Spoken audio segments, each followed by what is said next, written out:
It is Monday, the 14th of September, and I'm talking to Mikael Thuritz, my fellow Swede. How are you, Mikael? I'm good. How are you? Yeah, I'm very good. Very good. Yes. It was we met. We did a story on you on Poker Magazine a while ago, and did a long story there. Did you have any comments from that afterwards? No, not exactly. It was a nice interview. I like Monte Carlo as well. Yeah. It's a really nice place. There were some good games there. Yeah. And yeah, it's just a nice place, I think. Yeah. I think it was a nice talk, and we got some nice pictures there as well. Then after that, you spent some time in Vegas, didn't you? Yeah, exactly. I went to Vegas, played some. Yeah, just same old routine over there, per usual. Did you squeeze in a few events, or was it mainly? I didn't play any events, just because of the tax reasons in Sweden. Yeah. So cash games there was, right? I mean, they improved the tax things in Sweden with that because you can write off nowadays.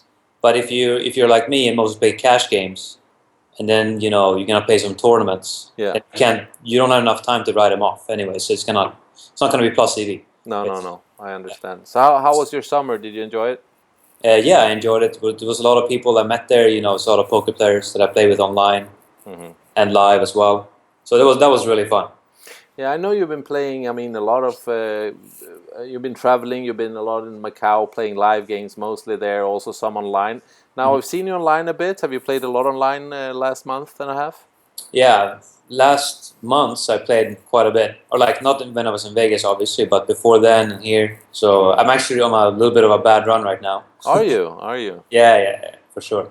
Well, and, like 2015 has not been very, very good for me so far. Okay, I mean, your online name on PokerStars is not very secret. It's ChaoRen160. Yeah. 160. Why did you come up with that name? Well, I mean, when I was in Macau, I created that account because I didn't play for stars for a very long time. Yeah. And because I lived in the US. Yeah. So I created that account, and obviously I wanted to have like a bit of a fishy image in the beginning. I wanted to squeeze some EV there, so I just made up a name like a Chinese. Yeah. Stands for Superman. Superman. Yes, I just did like Superman and then some random numbers behind. Okay. Superman 160. Exactly. So I did get a lot of action in the beginning, actually, because of that. Is that right? Yeah. Yeah, that's funny. What year was that? Do you remember when you opened that account? I think it was 2011 or 12. Okay. Yeah, somewhere around there. Yeah, I know you spent quite a few years in the States before that. Now, Macau is... I mean, how much time have you spent in Macau over the last couple of years? I've spent, since 2011, I've been there for like 4 years. Yeah. Yeah, so I've been there a lot. And there's been a lot of change there as well. Like in the beginning, the games weren't that great, and the games were like amazing for a while. And then in the end now, it hasn't been that great. And a lot of good players has found the place as well. So it's also tougher games. Okay. Yeah. I mean, it has always been a bit of a secret around it. I know we talked a bit about in the story we did in Poker Magazine. Is it like you're not supposed to talk about the Fight Club? You know what I mean? I'm not sure. Like it's probably okay, but I would prefer. It's probably better not to, if you say it that way, because you don't. Some of these people might not be very keen on too much information getting out there. About what they do or what games and those things. That's basically the reason. Yeah. But then also the problem why it's not that great of a game is because some of the big bosses there, like we call them VIPs. We don't call them bums or fishes, which is VIP is a way better, better name because they're not bums, they're not idiots, No. as well, and so they're mainly VIPs for us. Yeah. They like that as well, actually. They want to be treated as a VIP. And actually what they do there is that they have a system where they have like a VIP seat. So, there's like 9 open seats for regular players. You have to be on the waiting list and stuff for all that. And then they have like a VIP seat where if a VIP comes in, they can have that seat. Okay. So it's like a group of players that could take it automatically. Okay. So that way they don't have to be on the waiting list and stuff like that. So it's a really smart system. Okay. But also the grind over there is pretty rough. you have a lot of hard workers. Okay. Macau, they go up like at 8 a.m. and play until 3 or 4 a.m. Sleep, get up 8 a.m. because the VIPs normally come at around 9 p.m. at night, 10 p.m. at night. Okay. So first you have to grind for 12 hours against regulars. Yeah. Then you have like maybe 3, 4, 5 hours with a VIP. Wow. So it's not like the best thing ever, obviously. No. You have to be pretty good to sustain. But yeah. I know also in the beginning, like a few years back, there were just a few of you guys. I know Sam Trickett was there quite early. I know a few other guys that came out there and sort of were almost alone playing there. But then the rumor spread and a lot of guys went over there, right? I mean, in the beginning there was like a lot of players went over there because they got invited to the huge game as well, like the absolute massive game. And they went over that for that. So there's like mix of players. Some people were there for only the huge game, and some people were there to grind like still pretty big games live, at the Wynn Casino. Yeah. Like I personally think that the Wynn Casino is like the best ran poker room. Because it's really fair. You don't have any private tables, and it's fair for everybody basically. And you have the VIP seating, which is great. Yeah, of course. I mean, when you say huge games, is that those numbers you could share? I mean, I don't want to mention any names and stuff, but there was huge games going on at the Star World Casino. Yeah. How big were they? I mean, they would run as big as the smallest game they played there generally was like maybe 300, 600 US. That was pretty rare. The most normal game that was played there a few years back was like 1K, 2K US, no limit. Wow. Somewhere around that. That's pretty rough. It's a big game. Yeah, it's a really big game. And it went up all the way up to like 8,000 US. That sounds like the old limit game levels, Yeah, but this is no limit. This is no limit, which is a total different story. Exactly. So it's pretty crazy.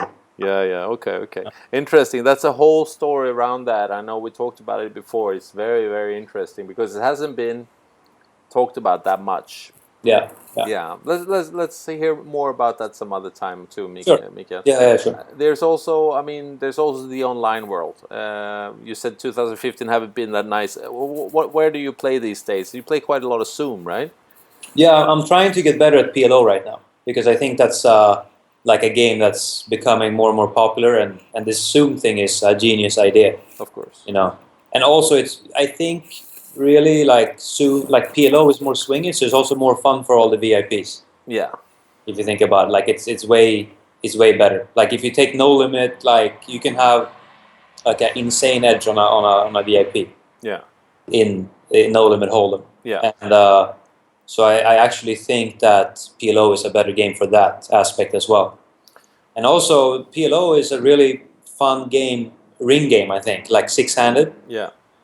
Because it's also not that easy to run simulation on it, for all the, big computer guys and stuff like that.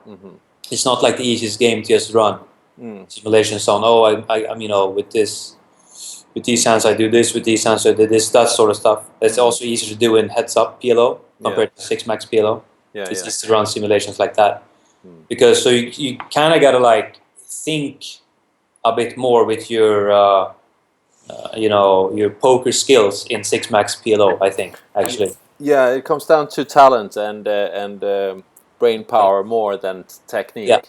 Yeah, exactly. Yeah. I talked to Patrick Antonius the other day, and I've been talking to him over the last 10 years on a regular basis. He said that I know that I've lost because I don't have all the numbers that the other players have on me, which sucks. That might be true. Yeah, I mean, I actually have never used numbers myself, or like HUDs or something like that.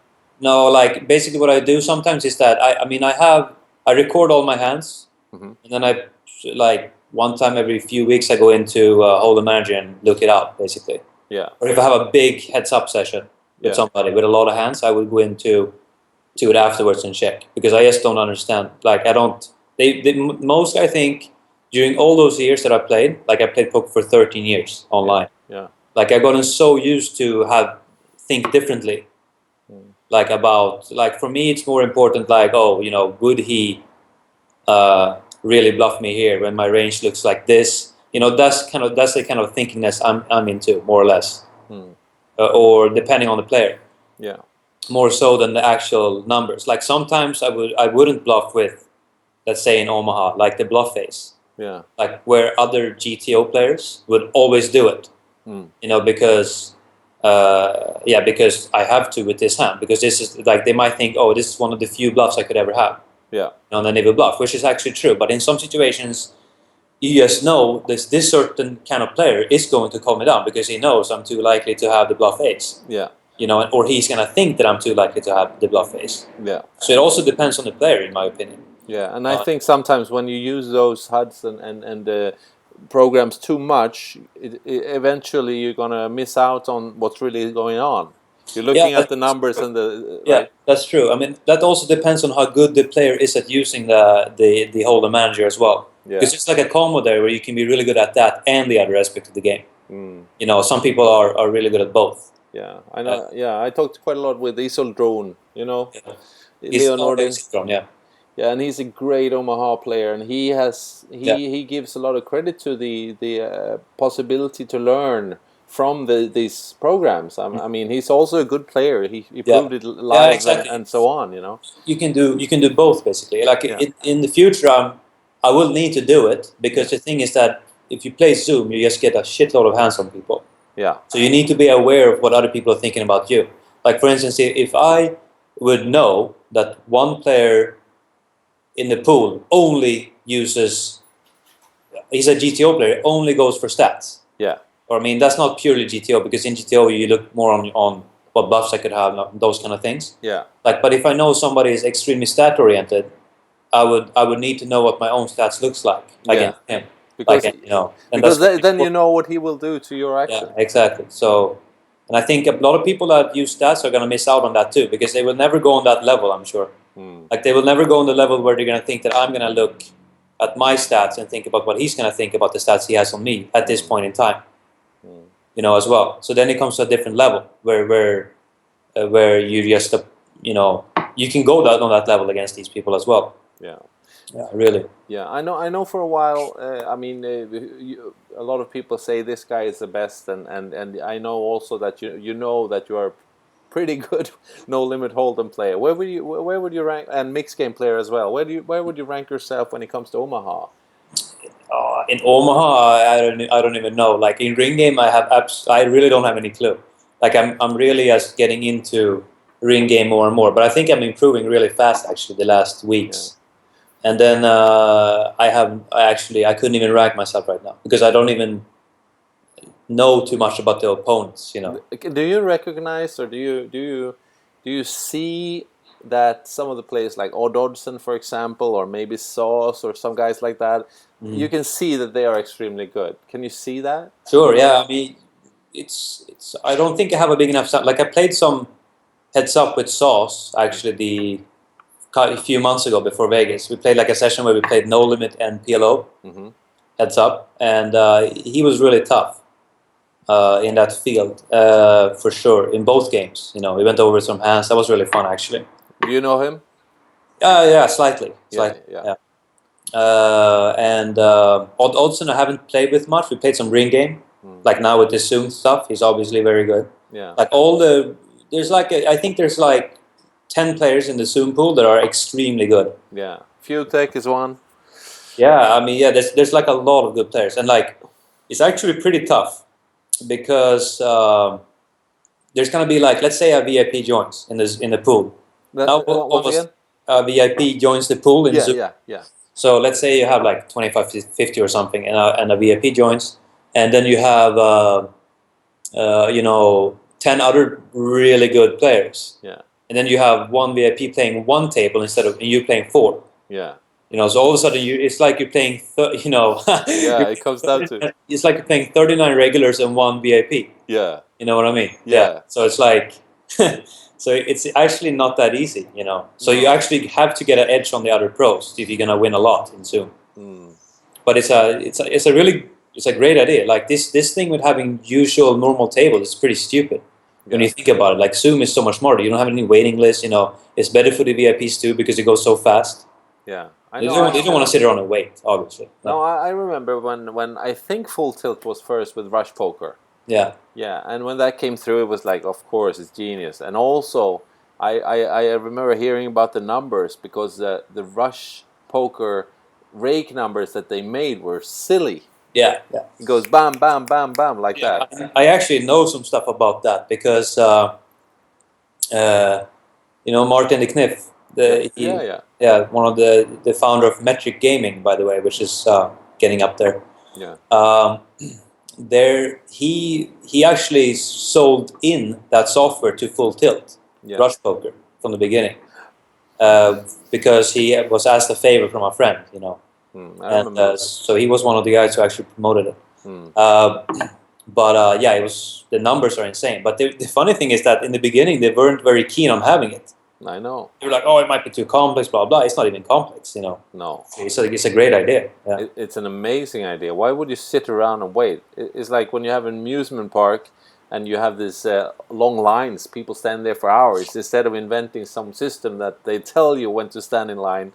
Yeah. Instead, so they can spend the money on food and stuff. Yeah, absolutely. Yeah. It's such a smart idea. Yeah. It's perfect for online, basically. Yeah, it is, and that's one of the advantages of being online and with computers and everything. Why wouldn't you use it? No, it's very smart.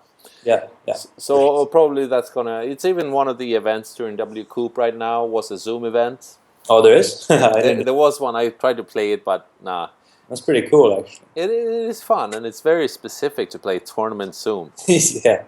It's like, wow. Specific, yeah. Your range, and I mean, you have to. You wouldn't think too much about other opponents as you have on the table. I think you usually do. Yeah, it is a turbo, so you can't play too tight, but you should play that pretty tight if you want to go far, I guess. Yeah, for sure. Yeah, that's interesting. Now WCOOP has been running for a week now. It began last Sunday with a kind of a nice tournament for you, the Heads Up 10,000. Yeah, that was great. It was really fun. I got lucky to win 6 matches in a row. Sometimes that happens. One match against the guy in net green, I was down to 1,000 chips. Against 19? No, his name is like it's from Argentina. NEJRIIN, Negrin or something. Yeah, I know, but you started with 10K, right? Oh yeah, he had 19. Yeah, versus 19. Yeah. I had 1,000. Yeah, made a comeback there. That was really good. Do you remember specific opponents on your way there? Can't really remember exactly. I remember the toughest match, in my opinion, was against Sonny Black in the semifinals. That was the semifinals, yeah. Yeah, I played him a lot heads up, actually, no limit, just battling. And, it's actually kind of funny how you can... there was obviously good opponents on the way, but I just knew that he was the better one out of those that I played, in my opinion. Then of course Forhaley is a very good player. He's good in heads up as well, but he's very good in ring game. Yeah, Forhaley was the guy you met in the final. There was never any thought from your side to make a deal there because you were playing for 84,000 in the final. Yeah, actually, I thought I had an edge on Forhaley heads up. Not big, but small. So I was just thinking, I usually make some sort of a deal, but I was just thinking, this time I'm gonna go for it. Usually, this is kind of a mind game. The one who asks for the deal is usually the one a bit, And if you deny a deal, you're like on top a little bit. Yeah. Did he suggest a deal for you? No, nothing was suggested. It was just like, on this level. Usually, the guys they're like, nah, let's play. Yeah, exactly. Yeah, he probably has a big bankroll anyway, so it's not like he really needs it. It's more exciting. Yeah. But it was really exciting. Like it's fun to win the tournament because it's sort of like a prestige tournament as well. Because it's heads up and it's always like kind of been like that. So that was really fun to win. I saw that it was 56 entries. And of course, there's quite a few guys who gets a bye in the first round. Yeah, let me see. What was it? Yeah, there must have been a few for sure. Yeah, I think it's like 8, 16, something you have to count. 32, 32, you have 16 players that plays a match down to 24. Anyway, 24. So quite a bit of people then got... yeah, I think it's 32 players or something. Anyway, I can't count it right now. Maybe it was 5 matches, actually. Yeah. Did you get the bye to the 32 round? No, I didn't. I played the first round. So Yeah. so it was 6 then. Yeah, exactly. Right. Yeah. I mean, there's no way to get around that. It's just the luck of the draw, I guess. Yeah, exactly. It's just going to be luck to draw in that situation. I think that's how it works anyway. Yeah. Okay. Yeah, that's good. That's a nice. Well, have you played any more WCOOP events since then? Played yesterday, the 10K rebuy thing. Didn't do very well there. Okay. I lost with Queens versus Ace King, all in pre-flop quite early. Like I had 20 in the beginning. I went down to 10 or something. Then I had 8s versus Ace 3 all in. I lost with 8s there. So that was like a standard hand anyway. The guy was like forced to move all in under the gun with like some Ace 3 suited or Ace 2 suited. He had like 7 big blinds or something. Yeah. I didn't have much either, so I shipped in behind him with 8s, and then he got there. And then I only had like 4 or 5K left. I actually picked up jacks on the big blind. That's usually a good thing. 5, 6 big blinds. And then Eugene Kachelov had queens. Okay. Hit 4 of a kind on the flop, so I went out right there. Drawing's pretty thin. Yeah, drawing pretty thin, exactly. Okay, excellent. Well, it's good. It was probably the best start anyone could wish for to win that nice event the first day. Have you checked the schedule and to see if there's any good events coming up? Yeah, I'm gonna play the main event in the 8-game tournament and probably the 50K as well. Very likely, I'll play that one. So that's probably what I'm gonna do.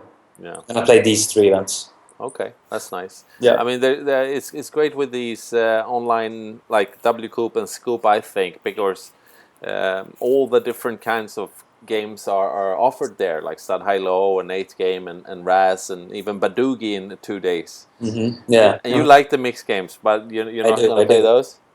Yeah, I don't play the smaller ones. I mean, I don't know. I think I'm better off just like focusing on the cash games right now. Right. You know, it's not really worth because this is the way I see it. Like tournament wise, if I play like a tournament for $1,000, yeah, you know, if you're top, like if you're super good, your ROI is like 20-30%. Yeah, something like that. Maybe even less. I don't even know how it works, but that's my guess. And then you're gonna make $200-300. Yeah. Your average time spent on that tournament is gonna be like 6 hours, maybe. It's not enough in the WCOOP. I think it's more. Maybe more. Maybe it's even 10 hours. Yeah. So 10 hours. So that means that you're gonna make like $20 or $30 an hour. Yeah.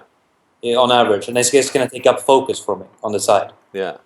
That's basically how I think. And also, you to be able to have that edge that you're talking about, you need to be fully focused. Yeah, absolutely. Yeah. I mean, if you just have a table on the side, you're gonna drop your ROI pretty heavily. Or watching the last episode of Game of Thrones or something. Yeah, exactly. Do you ever do that?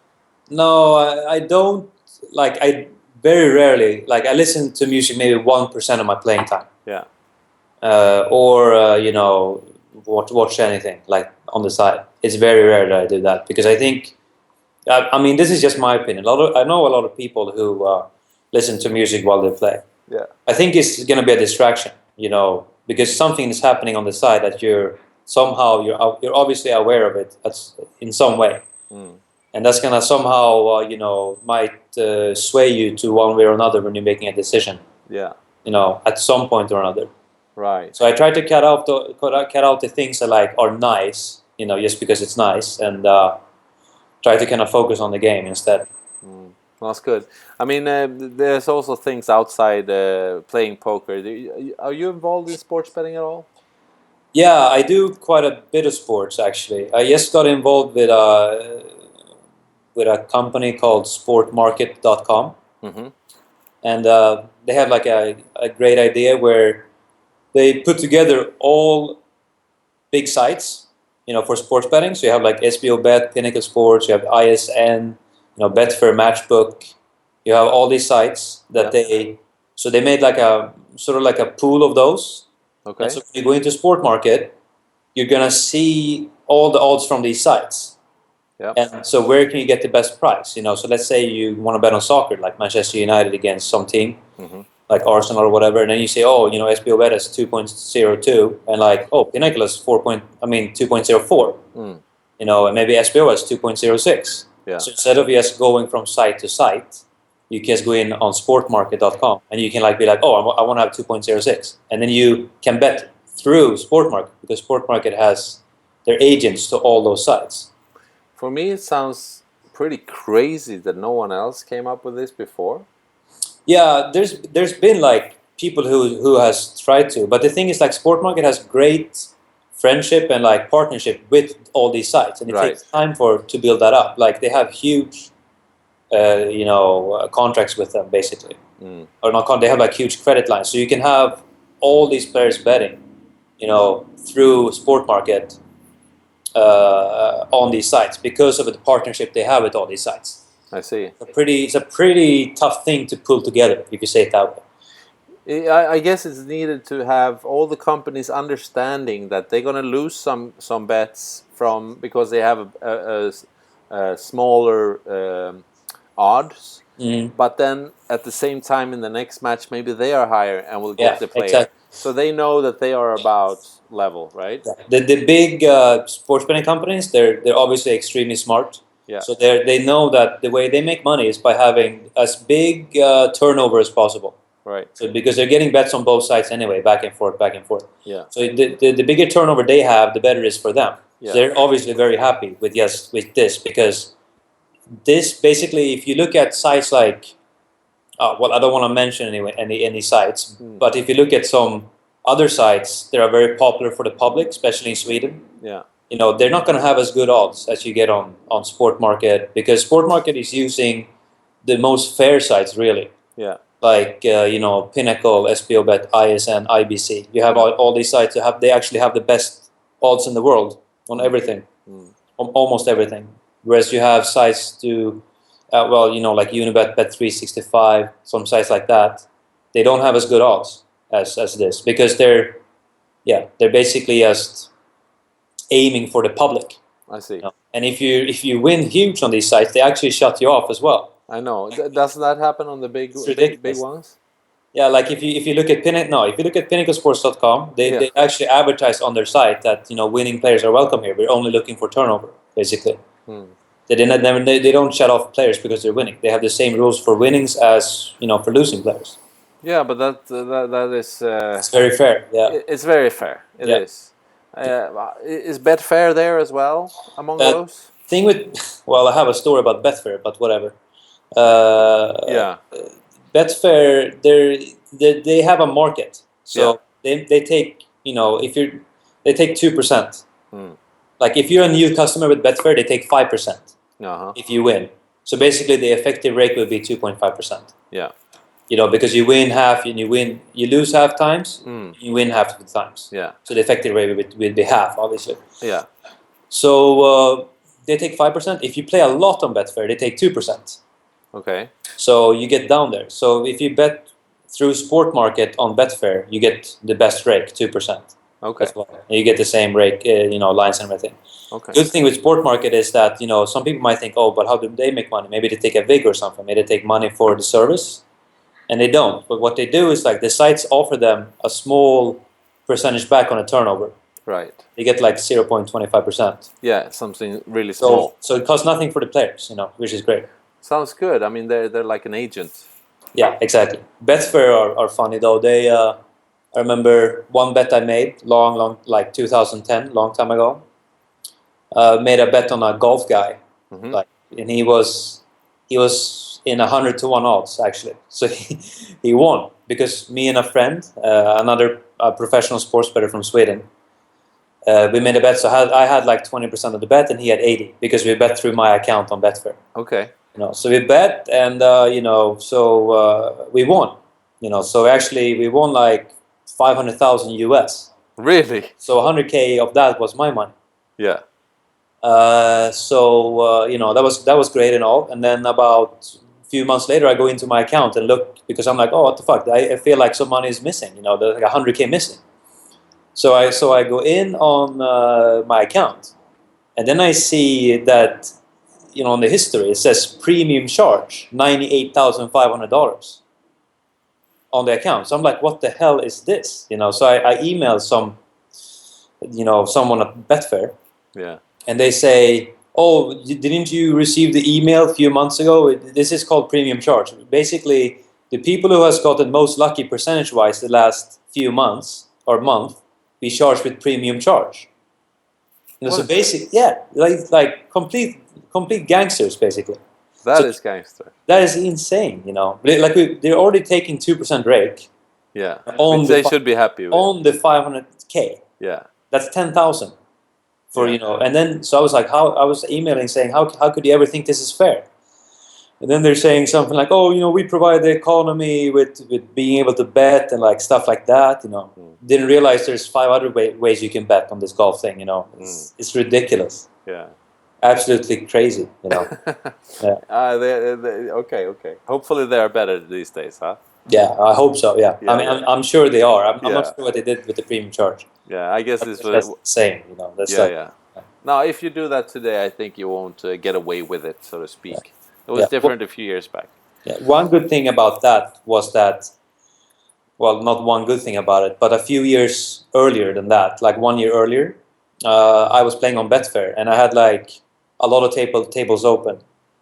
Playing poker on Betfair, you mean? Yeah, exactly. And apparently they made a rule where you can't do that anymore, and they sent me a email warning as well, because I was sitting on on the same stake. I was sitting on 5 different tables on the same sort of a stake, because I obviously won't have a better chance of getting a VIP, you know. Yeah. And then basically they just logged me out one day. So I was thinking, what the hell's going on? So I emailed them and they said, oh, you know, we banned you for 24 hours because you were sitting on too many tables.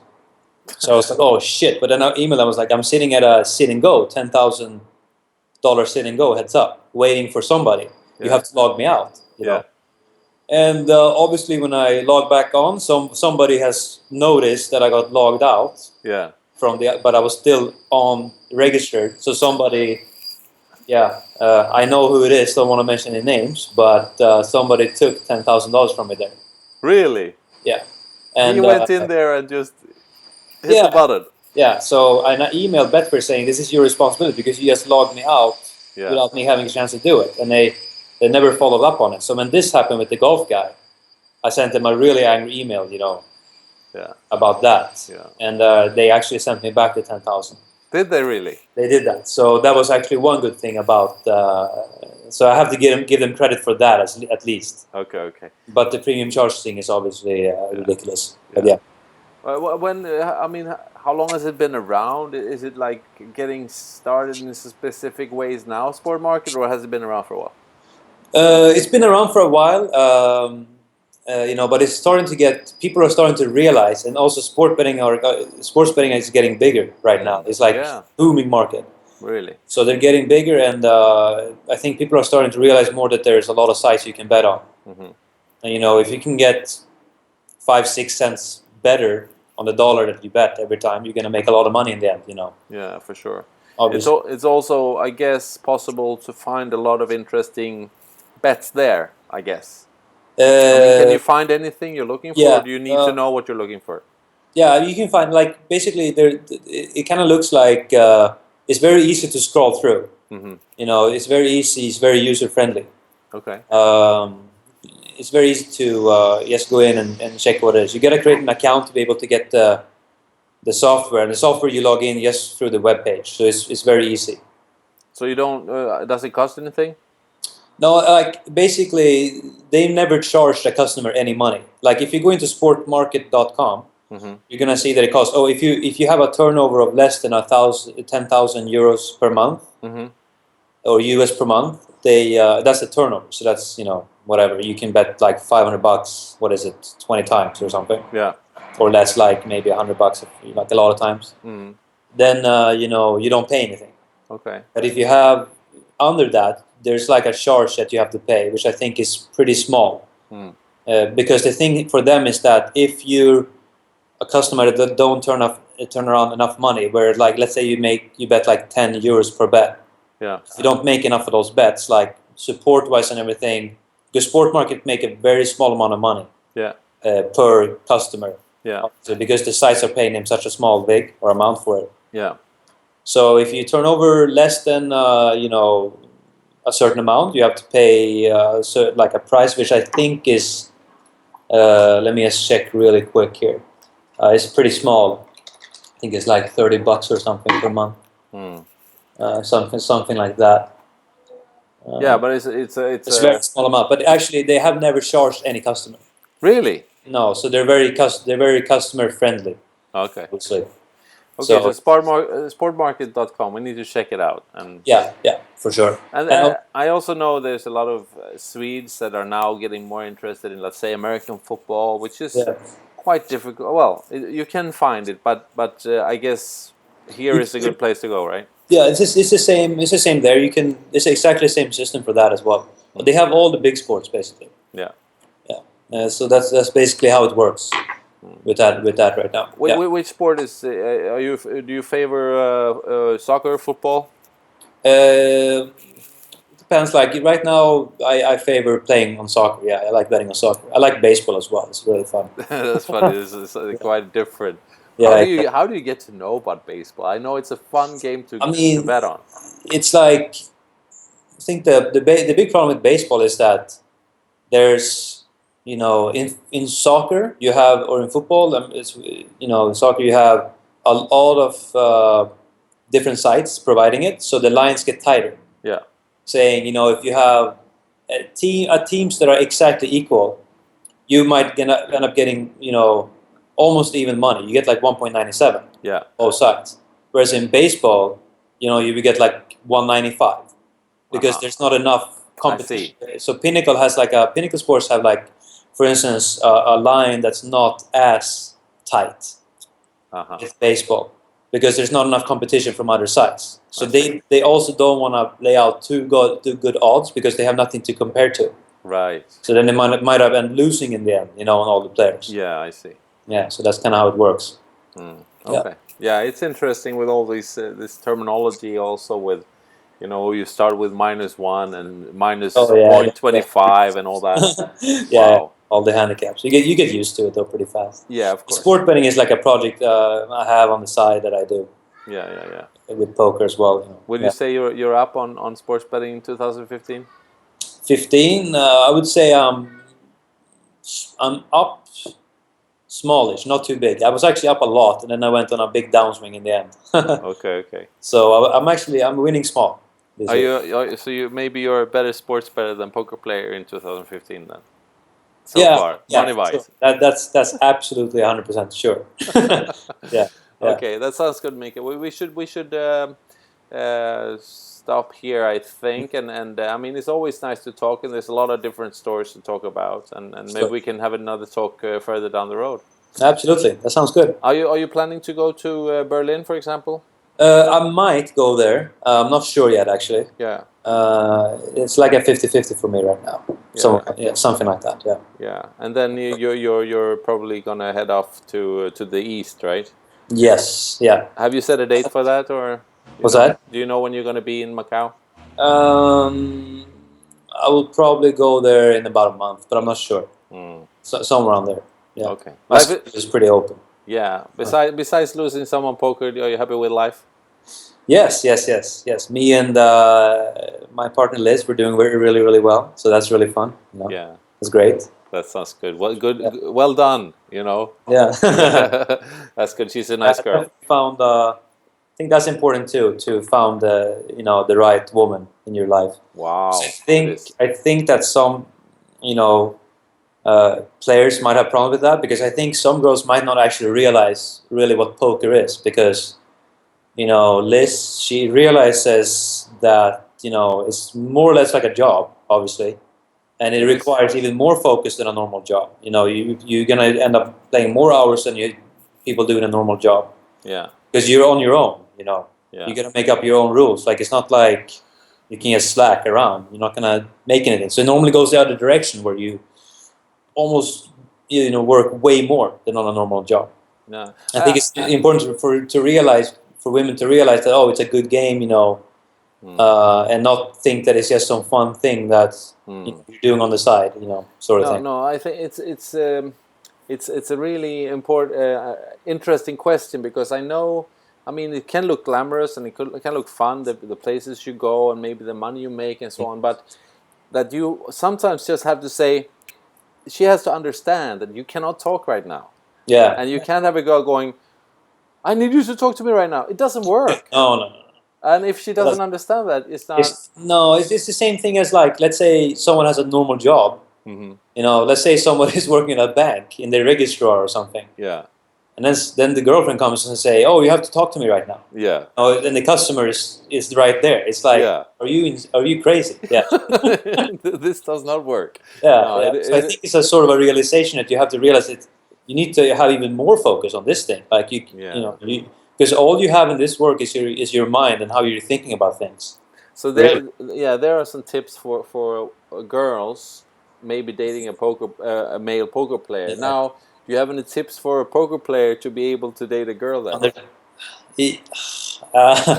don't know. It's hard. Like I think you have to find a girl, and she has, like, that's fine, but she has to realize at some point it's not going to be easy in the beginning, obviously, because at some point they have to realize what it really is. You know, how it really works. Yeah. Because if they can't realize that, I mean, then it's going to be hard to be with that girl if you don't want to do anything else, something else than poker. It's more or less undescribable to explain how the mentality works for a poker player, pro poker player. Yeah, it's very hard because it's very uncommon. Like it's something that, you know, most people are not going to be able to compare with. Just compare with something else that they've seen in life, because most people are obviously so you know, into this normal working structure. You work from 9 to 5, and your Fridays and Saturdays are free. You know, and Sundays, or I mean Saturday and Sunday. So it's going to be way different of thinking, you know, about it, obviously. Do you think if you have a smart girl, she's going to be able to realize it? Yeah, of course. Yeah, it's interesting. It is tough. Time. You have to give it some time too, because it's obviously you have to get experience with it. Yeah, and I also think both parts, because the most common way is a poker playing man and a girlfriend, right? Yeah, it's to be flexible and to what would you say, compensate. Yeah, you have to. You have to compensate when you have the possibility. Yeah, I think I've been a little bit bad with that lately. You know, especially that's how it is when I'm on a downswing. And I'm losing, like, I just want to focus as much as I can on poker, you know, and just play more, you know, think about the game more, like look at what other good people are doing more. Whereas if I have a good run, I'm kind of like just playing, you know, having a good time. Yeah, and take some time off, no problem. Which actually, I talked to Odd Odds and Live about this, which is really funny. He says when he's losing, he plays way more. Yeah, you know, than winning. And normally that's like, I've been thinking, that might not be a good strategy, obviously. No. Like, so a lot of people think that, you know, that's a bad strategy. But he had a good point, actually. It was a really funny point I never thought about. He said, well, you know, when I'm winning, I'm generally happy. Yeah. So he's going to be he's going to have more fun in life. Wow, good one. Whereas if he's losing, he's not going to be like the most pleasurable guy to become. That's a pretty good point, because one of the oldest articles I did with a good friend of yours, Eric Sagström, back in 2007, I think, and he said the most important thing is not to that a lot of people think that you need to quit when you're losing. It's more important to continue when you're winning. Yeah, you know, it's a pretty cool point. I never heard anyone say that before, but he said that was one of the most important lessons for him to be successful. Because when you are successful, you're playing against someone who's not successful. Yeah, and that's when you're winning usually, right? For sure. That's how it is. It's also important to quit when you're losing, of course, but even more important is to continue when you play. So when you're winning, I think that after so many years, I think, you know, a lot of people nowadays that have been around for a long time, they're very good at handling swings, and they're very good at handling losing. Yeah, otherwise they wouldn't be able to do Yeah, so even if you're losing big one session, like, you know, I don't think that's going to affect me too much in my play. No. Actually. Like, if I win a lot, that might affect me just as much, because I might get into the thinking of, oh, this guy, you know, is losing now. How is he going to think now, etc. Like, you go think to both levels anyway. Yeah, I know. You know, winning or losing. Then you know, obviously, when you should quit is when you feel like you're playing bad, and when you feel like, oh, you know, a good indicator of that is normally when you start playing too fast. Yeah. You know, when you start playing too fast, you like, you know, clicking buttons, whatever, just in a faster way than you usually do. That's a good indicator that you should probably take a 15 to 20-minute break. Yeah. You know, For stuff sure. like that. That's like a pretty good indicator, because that means that you're somehow you're tilting in some way or another, even if it's very light. You know, it's better if you probably take a break at that point. Yeah. If you're not using all your skills for more or less every decision that you are making, you shouldn't play, because you can do better. There's always another game. You're missing out at some point then. Yeah. Okay, Michael, we should save some for next time, okay? Sure. That sounds good. Yeah, it was nice talking to you, and good luck with Sport Market. I'll see if we can spread the word a bit, and sportmarket.com. Just go in there and check it out, right? Yeah, exactly. Now it sounds like this was like some promotion, but that's true. Well, you know, yeah, that's true. But you have to see the real software. You have to register an account as well. Just so that's known. Okay. Yeah, of course. No. That was not part of the plan. It's just fun to hear that people are doing, because so many people, they are playing poker, nothing else. So it is interesting to see that there are other things. Yeah. Besides girlfriends and poker. Absolutely, I don't mind. I wouldn't actually mind doing other areas of life. The thing is that I think that a lot of people that are quitting poker because they think they want to do something. They want to do something else. Or missing out on is that they don't realize the skill they have in poker. Right. You know, if you look at the best people in sports betting or at the same caliber, they don't make as much money actually as the best people in poker. No. People might think that, but the edge that you have in poker, if you're super good, is huge. Yeah. And I think that people are missing out on that. You know, and they think, oh, I'm going to educate myself. Okay, but then you're going to educate yourself. I don't have anything against that, or I don't have anything against, you know, teachers either. I'm just going to say this, like, yes, as an example. If you go to university, you're getting taught by somebody who would play small stakes poker compared to you. If you take the same, if that was a poker player, he would probably play very small stakes poker. Yeah. And that's the guy that's teaching you. It's not like, I'm not saying that that's a bad thing. I'm just saying that you should be careful about the skill you have. Right. Because you shouldn't like say, oh, I'm going to educate myself and I'm going to become this and this. Yeah, that's probably going to be fun for you, but you're good at poker for a reason. You know, it's not like you just became good because you didn't have any skill.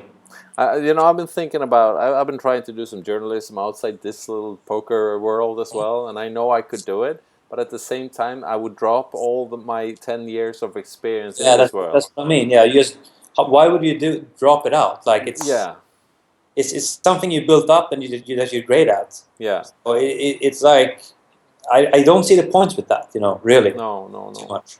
You can freelance on the side with some small things, of course, but I think you should do both. Then you know you should still play poker, but then you also do this. Yeah.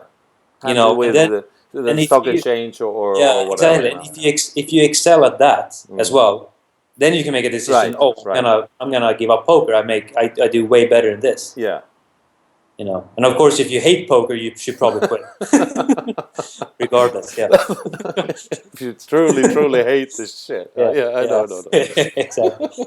It's fun. It's fun how strong poker is. You know how it affects our brains and how important it is. After losing session, you don't see the flower on the table, and if you win, you say, "Life is so good, huh?" Yeah. Oh, for sure. Yeah, that's hard to do. That's hard to do at that point. Wow. But it's important to find the balance in that. If you're a winning poker player, life is usually easier. Yeah. For sure. Okay, say hi to Liz from me, and we'll talk more again soon. And if you have another score in WCOOP, we'll talk about that then. Sure, sounds good. Okay. All right. Thank you. Thank you.